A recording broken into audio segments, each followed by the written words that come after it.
The locomotive climbs in darkness. Steam rolls low against the stone walls of the Apennines, swallowed by pine and rock. The rails curve along a narrow ledge carved into the mountain itself. Below, a ravine falls away into blackness. Inside the engine cabin, the firebox glows orange. Coal shovels scrape. A conductor checks his watch beneath a dim oil lamp. Behind him, freight cars groan under their weight. Fuel drums, artillery shells, crates of ammunition bound for the Gothic Line. Everything is routine. Everything is scheduled. Everything is supposed to be precise.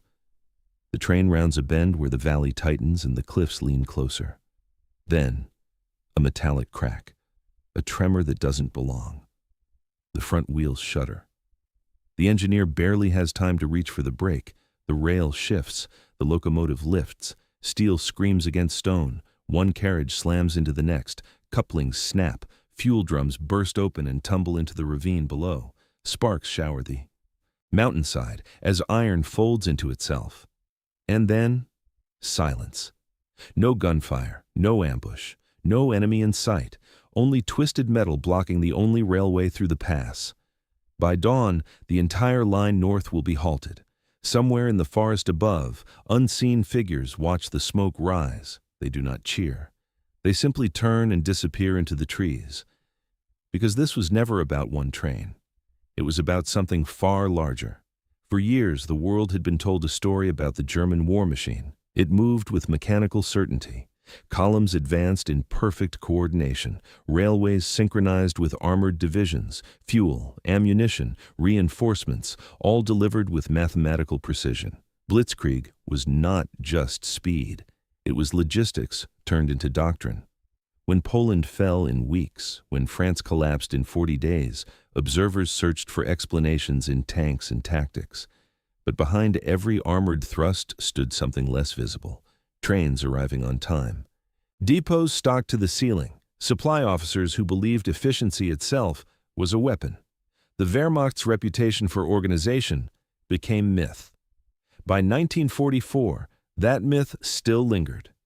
In northern Italy, German forces had constructed the Gothic Line, a defensive belt stretching across the spine of the peninsula. Concrete bunkers, anti-tank ditches, artillery positions dug into rock, a wall of steel and stone meant to halt the Allied advance. On paper, it was formidable. But walls do not fight alone. Every shell fired from those mountain guns had traveled by rail. Every tank positioned behind the line depended on fuel hauled through narrow passes. Every soldier on sentry duty relied on food carried across fragile bridges and single-track rail corridors carved into unforgiving terrain. Italy was not France. It was not the wide plains of Eastern Europe. The Apennines cut the country in half like a serrated blade. Railways clung to cliffs. Convoys crawled through valleys. Where there was no alternative route, one damaged bridge could sever an entire sector. And by the autumn of 1944, reports began to circulate quietly within German command channels. Fuel deliveries delayed, ammunition trains rerouted, replacement parts arriving late, or not at all. At the front, officers waited for supplies that had been scheduled with typical German precision. They did not yet realize that precision meant nothing in mountains controlled by men who knew every trail, every culvert, every weak bolt along the rails. The Gothic Line looked impenetrable from the front. From behind, it rested on threads. Northern Italy does not unfold in open plains. It rises. The Apennines stretch like a spine down the center of the peninsula. Steep ridges, narrow valleys, slopes covered in dense forest and fractured stone. Roads do not run straight here. Railways do not fan out into multiple options. They cling. A single rail line might follow a river for miles, squeezed, between cliff and water with nowhere to widen. Bridges leap across ravines where the ground simply disappears. Tunnels bore through rock that took centuries to harden. In France or Poland, a damaged rail line could be bypassed. In the Apennines, there was no bypass. One bridge down meant everything stopped behind it. One derailment meant a queue of locomotives waiting for clearance that might take days. And everything for the Gothic Line flowed through these arteries. Fuel from depots in the north, artillery shells from factories further inland, replacement parts for armored divisions dug into defensive positions. The Germans understood terrain as an obstacle for attackers. They had fortified ridgelines, reinforced passes, embedded machine gun nests into stone. What they underestimated was how terrain could become a weapon in reverse. The mountains compressed movement into predictability. Convoys had to pass through the same valleys. Trains had to slow at the same curves. Bridges could not be relocated. Switching stations could not be hidden. Every supply route narrowed into choke points, and choke points could be studied. Italian partisans did not need heavy weapons to exploit this. They needed patience.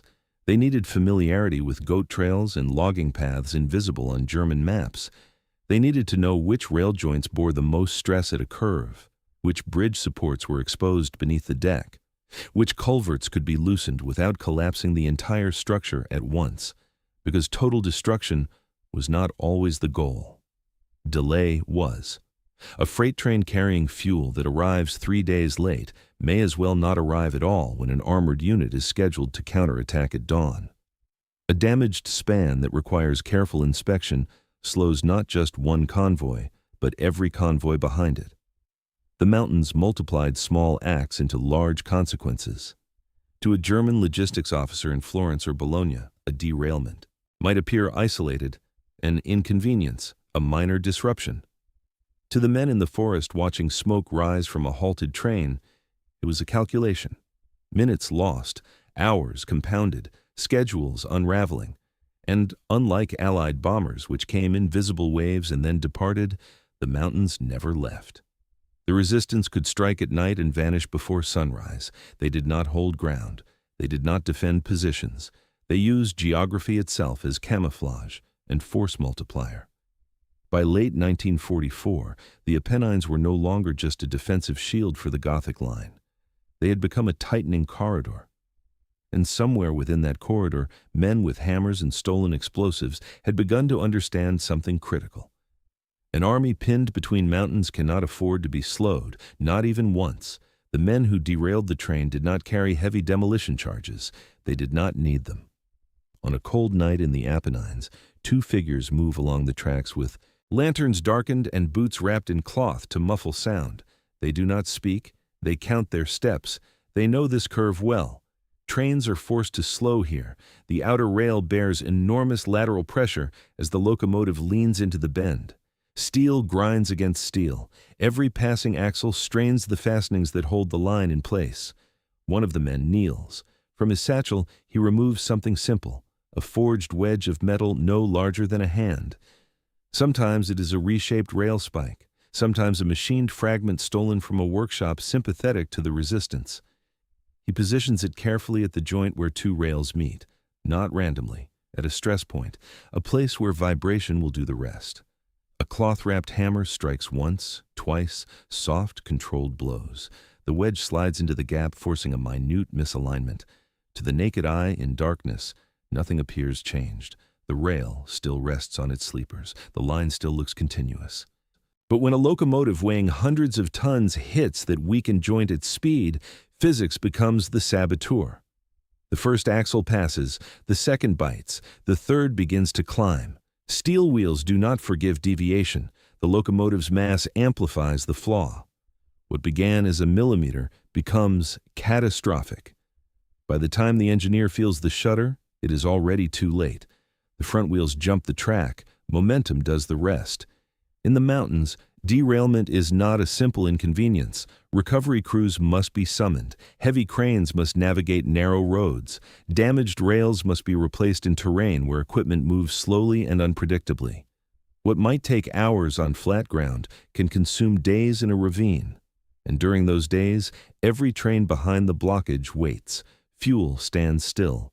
Ammunition sits idle. Schedules collapse. German rail engineers began to notice the pattern. Derailments were occurring at curves, at bridges, at joints that showed no obvious explosive damage. Guard patrols were increased, watch posts established along vulnerable sections. Dogs were brought in, but the saboteurs did not need to remain long. The entire operation could be completed in minutes. They would approach from one direction and vanish in another, disappearing into terraced hillsides and forest paths that no German unit could fully secure. For every section guarded, another remained exposed.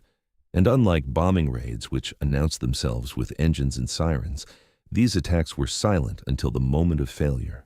Each derailment forced the Germans to commit more manpower to protection. More soldiers guarding rails meant fewer soldiers reinforcing the front. More resources devoted to repair meant fewer resources moving forward. The rail spike was not dramatic. It did not produce towering fireballs visible for miles, but it introduced uncertainty. And uncertainty inside a supply network is a disease. By late 1944, German rail crews in northern Italy had begun to approach certain curves with dread. They knew the mountains were watching. They just could not see who was watching back. The derailments were only the beginning. What emerged in the Apennines was not a series of isolated attacks, but a pattern, deliberate, disciplined, and patient. The partisans understood something fundamental. Destruction attracts overwhelming retaliation. Delay, on the other hand, spreads quietly. So they refined their approach. Instead of demolishing entire bridges in spectacular explosions, they targeted structural weaknesses.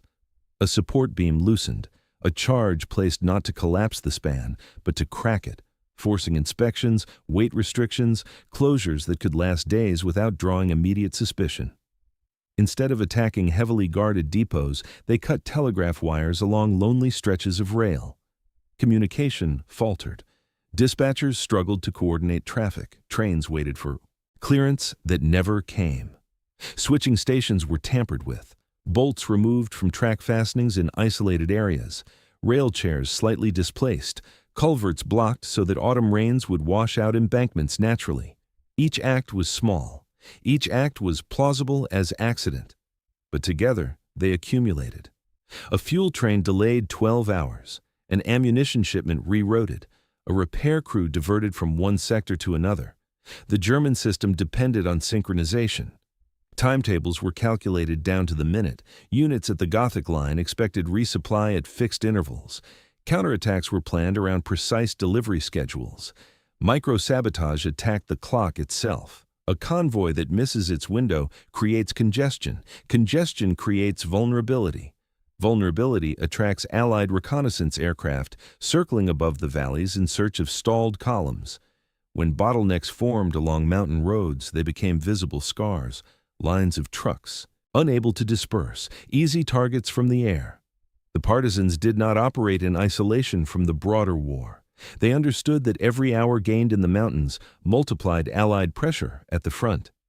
Meanwhile, German supply officers began issuing new instructions, fuel rationed more strictly. Artillery ammunition prioritized for critical sectors only.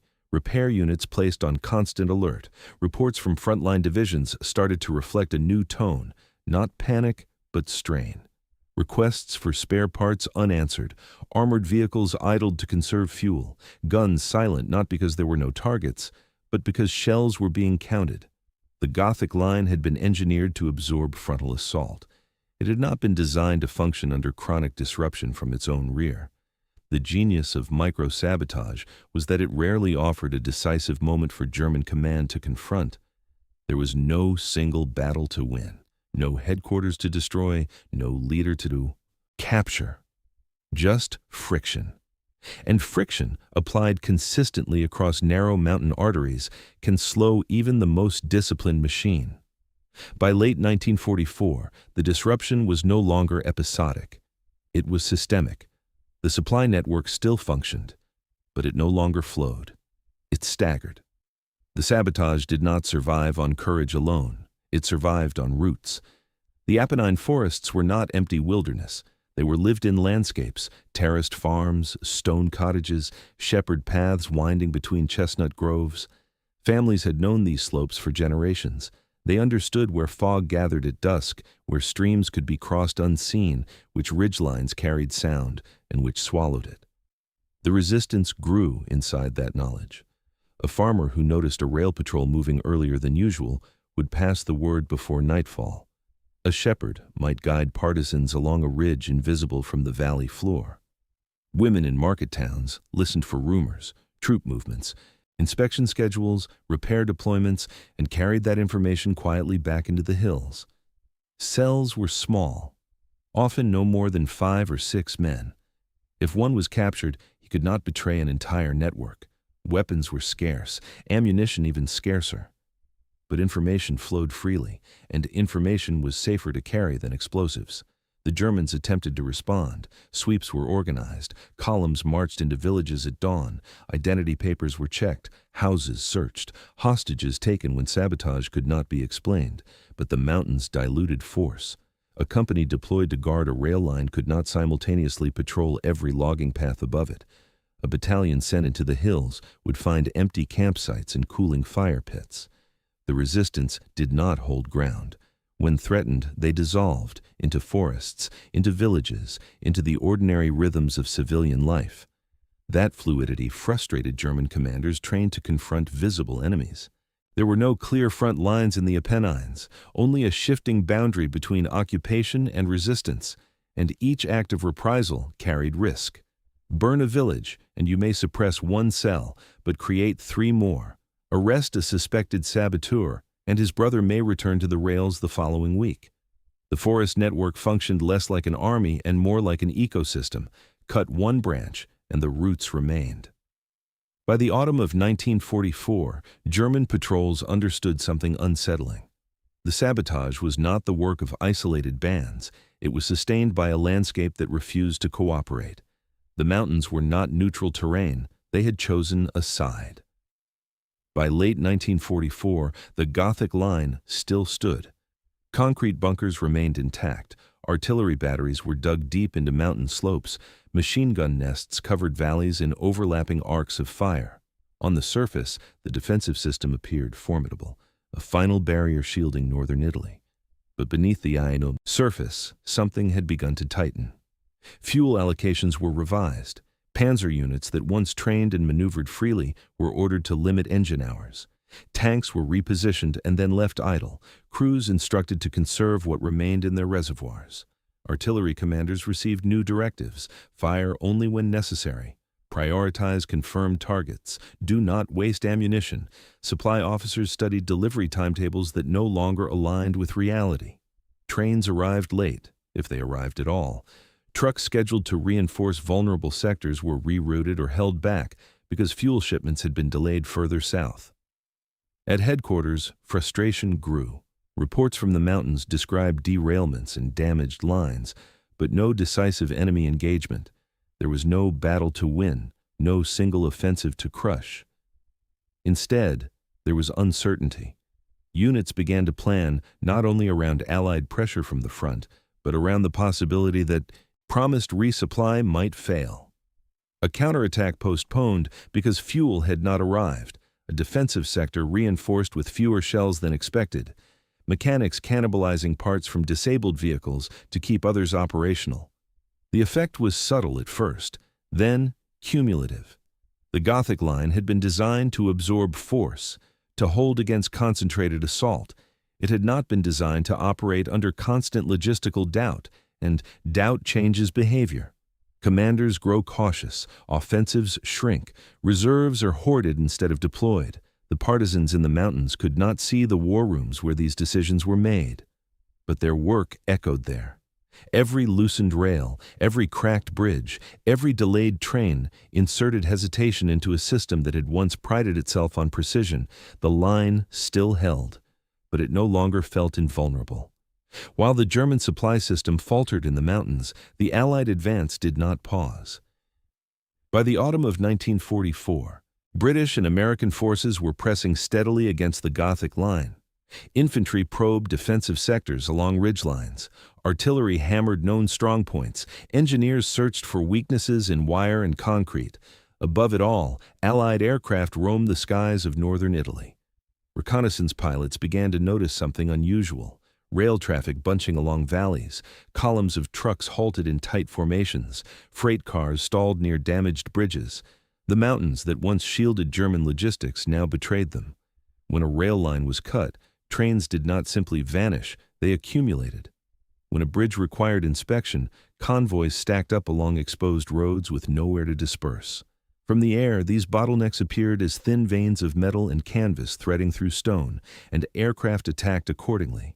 Fighter bombers dove into valleys, rockets streaking toward immobilized trucks. Strafing runs ignited fuel drums waiting for clearance. Even near misses forced drivers to abandon vehicles temporarily, compounding delays. German commanders faced a new reality. Even when a line was repaired, it reopened under threat. Even when a convoy moved, it did so cautiously, aware that congestion invited destruction from above. Fuel shortages limited armored counterattacks. Panzer divisions that might have surged forward to repel breakthroughs instead conserved their remaining reserves. Artillery fire was measured, calculated, restrained. The Allied offensives did not need a dramatic collapse to gain ground. They needed friction on the other side. And friction was everywhere. In one sector, an infantry assault encountered weaker than expected artillery response. In another, reinforcements arrived hours too late to seal a breach. Small tactical advantages accumulated into positional gains. The Gothic Line still resisted. But it resisted unevenly. Pressure from the front met weakness from the rear.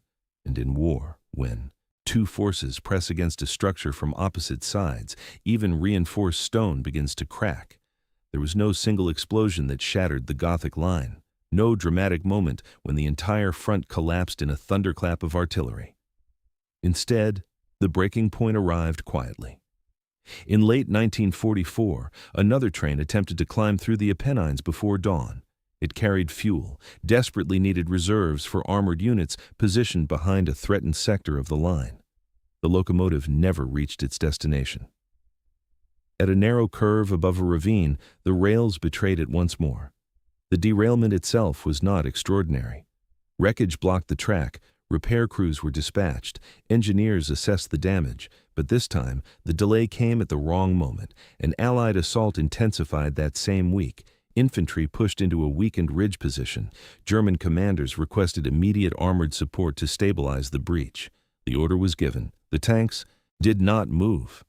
Fuel deliveries had been disrupted for days. Rationing had already reduced operational reserves. What remained was insufficient for a full counterattack without risking immobilization elsewhere. Artillery units fired sparingly, calculating every shell. Reinforcements were diverted from another sector already strained. In isolation, none of these limitations guaranteed defeat. Together, they narrowed options. Commanders began choosing which positions to hold and which to relinquish, not solely based on tactical value, but on logistical feasibility. Retreats were organized not because fortifications had failed, but because sustaining them had become uncertain. The Gothic Line did not explode outward. It contracted. One village abandoned, one ridge yielded, one battery withdrawn to conserve ammunition. Behind the scenes, supply reports accumulated like quiet indictments. Trains delayed, bridges under repair, fuel allocations revised downward again. Wehrmacht in Italy was still dangerous, but it was no longer operating as the precise machine that had once stunned Europe. It was reacting, adjusting, conceding ground in increments measured not in kilometers but in shortages. The breaking point was not a single battle. It was the moment when commanders understood that even the strongest defensive wall cannot hold if the lifelines behind it are fraying. And in the Apennines, those lifelines were being cut, one rail at a time. When historians describe the Italian campaign, they often focus on the battles, the artillery barrages, the assaults on fortified ridges, the grinding advance through mud and stone. But wars are not decided only where soldiers meet face to face. They are decided along rail lines in darkness. They are decided in valleys where a single bridge governs the movement of an entire army. They are decided in the space between a timetable and its failure. In 1944, the German forces defending the Gothic Line were not defeated solely by frontal assault. They were weakened by erosion, by disruption that never allowed the system to breathe freely. The partisans of the Apennines did not command divisions. They did not field tanks or aircraft. Many carried little more than improvised tools and stolen explosives. What they possessed was something harder to measure: intimacy with the land, patience, and understanding that industrial power depends on fragile arteries. They learned that you do not have to destroy an army to defeat it. You can starve it. You can force it to doubt its own schedules. You can make every delivery uncertain. And once uncertainty enters a supply network, it spreads outward, into strategy, into morale, into decision-making. The derailments in the mountains did not appear in bold headlines. They did not produce dramatic victories, but they accumulated into consequence. The Gothic Line fell not in a single dramatic collapse, but in stages, pressed from the front and thinned from behind. The myth of logistical invincibility did not vanish overnight. It unraveled, and in the forests of northern Italy, civilians proved a lesson that echoes far beyond 1944. No military machine is untouchable. Not when its lifelines run through terrain it does not truly control. Not when the people who know that terrain decide to fight back. If this story was worth remembering, consider supporting the channel.